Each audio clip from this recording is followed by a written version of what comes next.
We're going to continue on page 42. 9 suggestions on how to get the most out of this book. 1.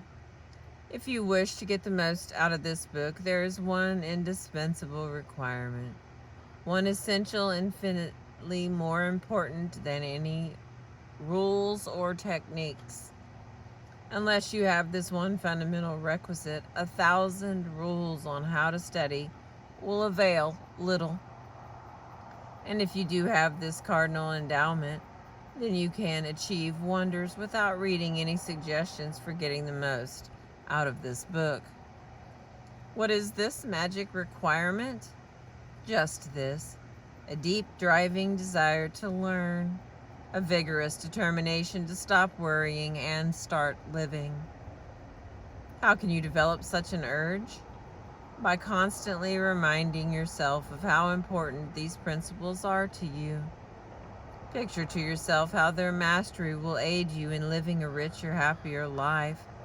Say to yourself over and over, my peace of mind, my happiness, my health, and perhaps even my income will, in the long run, depend largely on applying the old, obvious, and eternal truths taught in this book. Number 2, read each chapter rapidly at first to get the bird's eye view of it. You will probably be tempted then to rush on to the next one, but don't, unless you are reading merely for entertainment. But if you are reading because you want to stop worry and start living, then go back and reread each chapter thoroughly. In the long run, this will mean saving time and getting results. Number 3, stop frequently in your reading to think over what you are reading. Ask yourself just how and when you can apply each suggestion. That kind of reading will aid you far more than racing ahead like a whippet chasing a rabbit. Number 4, read with a red crayon, a pencil, or a fountain pen in your hand, and when you come across a suggestion that you feel you can use, draw a line beside it.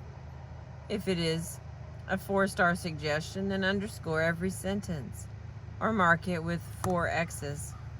Marking and underscoring a book make it more interesting and far easier to review rapidly.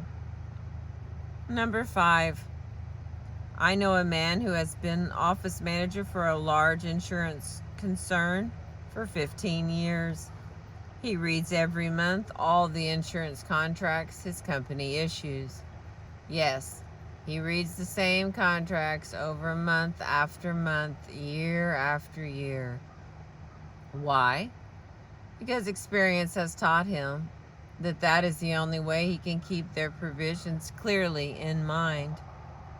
I once spent almost 2 years writing a book on public speaking, and yet I find I have to keep going back over it from time to time in order to remember what I wrote in my own book. How fast we forget is astonishing. So, if you want to get a real lasting benefit out of this book, don't imagine that skimming through it once will suffice. After reading it thoroughly, you ought to spend a few hours reviewing it every month. Keep it on your desk in front of you every day. Glance through it often. Keep constantly impressing yourself with the rich possibilities for improvement that still lie in the offing. Remember that the use of these principles can be made habitual, unconscious, only by a constant and vigorous campaign of review and application. There is no other way. Number 6, Bernard Shaw once remarked, if you teach a man anything, he will never learn. Shaw was right. Learning is an active process. We learn by doing. So if you desire to master the principles you are studying in this book, do something about them. Apply these rules at every opportunity. If you don't, you will forget them quickly. Only knowledge that is used sticks in your mind. You will probably find it difficult to apply these suggestions all the time. I know. because I wrote this book, and yet frequently I find it difficult to apply everything I have advocated here. So as you read this book, remember that you are not merely trying to acquire information. You are attempting to form new habits. Ah, yes, you are attempting a new way of life that will require time and persistence and daily application. So refer to these pages often. Regard this as a working handbook on conquering worry. And when you are confronted with some trying problem, don't get all stirred up.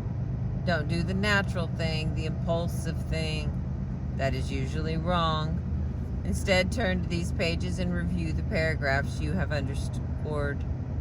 Then try these new ways and watch them achieve magic for you. Number 7. Offer your wife a quarter every time she catches you violating one of the principles advocated in this book. She will break you. Number 8. Please turn to pages 174 and 175 of this book and read how the Wall Street banker H.P. Howell and the old Ben Franklin corrected their mistakes. Why don't you use the Howell and Franklin technique to check up on your application of the principles discussed in this book? If you do, 2 things will result. First, you will find yourself engaged in an educational process that is both intriguing and priceless. Second, you will find that your ability to stop worrying and start living will grow and spread like a green bay tree. Number 9, keep a diary in which you ought to record your triumphs in the application of these principles. Be specific. Give names, dates, results. Keeping such a record will inspire you to greater efforts. And how fascinating these entries will be when you chance upon them some evening, years from now. In a nutshell, 9 suggestions on how to get the most out of this book. Excuse me. And then they list them again, so I'm going to read through them, and then this will be the end of this part. Number 1, develop a deep, driving desire to master the principles of conquering worry. Number 2, read each chapter twice before going on to the next one. Number 3, as you read, stop frequently to ask yourself how you can apply each suggestion. Number 4, underscore each important idea. Review this book each month.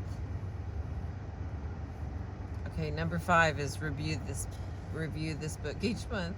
Number 6, apply these principles at every opportunity. Use this volume as a working handbook to help you solve your daily problems. Number 7, make a lively game out of your learning by offering some friend a quarter every time he catches you violating one of these principles. Number 8, check up each week on the progress you are making. Ask yourself what mistakes you have made, what improvement, what lessons you have learned for the future. Keep a diary in the back of this book showing how and when you have applied these principles. Thank you for listening. I sure appreciate you.